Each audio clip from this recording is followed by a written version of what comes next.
दोस्तों एक जमाना था जब हम इंडियंस जॉइंट फैमिली में रहते थे। बड़ी बड़ी हवेलियां होती थी, गांव में ताऊ चाचा दादा दादी और माँ बाबू जी के साथ हम खुशी खुशी रहते थे। और आज भी छोटी छोटी शहरों में हम लोग अपने माँ बाबू जी के साथ 4 कमरों वाली खोली में रह रहे हैं। लेकिन भैया जैसे ही हम कोई कॉर्पोरेट जॉब, छोटा बड़ा बिजनेस करने मुंबई, दिल्ली, गुड़गांव, बैंगलोर इन शहरों में जाते हैं, वहाँ आमतौर पर घर नहीं होता, वहाँ हमें फ्लैट में रहना पड़ता है। और दोस्तों ये घर वाला सुकून फ्लैट में कभी नहीं मिलता। और तो और फ्लैट में रहने वालों को उस बिल्डिंग की जमीन में कोई हिस्सा नहीं होता, यानी 50 लाख का फ्लैट लेने के बाद भी जमीन का मालिकाना हक सोसाइटी के नाम पर होता है। और इसके चलते बैंक लोन मिलने में और सोसाइटी रीडेवलपमेंट में फ्लैट ओनर्स को काफी परेशानियों का सामना करना पड़ता है।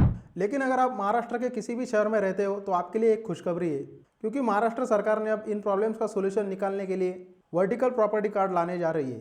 इस वर्टिकल प्रॉपर्टी कार्ड में फ्लैट के साथ नीचे की जमीन में आपका निजी हिस्सा हमेशा के लिए दर्ज किया जाएगा। इस कार्ड में बिल्डिंग का एरिया, आपका हिस्सा और क्यूआर कोड के साथ डिजिटल साइन होगा। मतलब 7/12 उतारे यानी भूमि अभिलेख दस्तावेज पर आपका यानी फ्लैट ओनर का नाम दर्ज किया जाएगा। नए फ्लैट ओनर्स को यह कार्ड 1 जनवरी 2026 से मैंडेटरी किया जाएगा और पुराने फ्लैट ओनर्स को मात्र 500 रुपये शुल्क में 2025 तक मिलेगा। इस कार्ड के चलते अब बैंक लोन, रीडेवलपमेंट और वारिस का हक अब सिर्फ 48 घंटे में प्राप्त होगा। तो दोस्तों अब जानते हैं महाराष्ट्र सरकार ने ये वर्टिकल कार्ड क्यों लाया।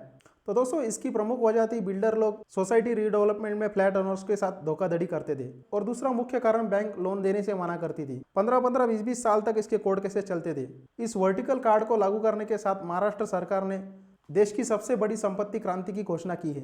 इस नए नियम लागू करने के विषय में महाराष्ट्र के माननीय मुख्यमंत्री देवेंद्र फडणवीस ने घोषणा की है। आज से फ्लैट का मतलब सिर्फ छत होना नहीं, बल्कि जमीन का मालिक होना भी है। इसकी उच्च स्तरीय समिति की रिपोर्ट दिसंबर 2025 तक आ जाएगी। जनवरी 2026 से नए फ्लैट्स के लिए ये प्रावधान अनिवार्य होगा, जबकि पुरानी इमारतें इसे 2 साल में अपडेट कर सकेगी। तो दोस्तों अब यह कहना उचित होगा कि महाराष्ट्र सरकार ने इस 60 साल की जटिलता को सिर्फ एक कार्ड से खत्म कर दिया। तो दोस्तों अगर ये वीडियो आपको इन्फॉर्मेटिव लगे तो प्लीज चैनल को सब्सक्राइब करें और वीडियो को लाइक करें और बेल आइकन दबाना ना भूलें। थैंक यू दोस्तों।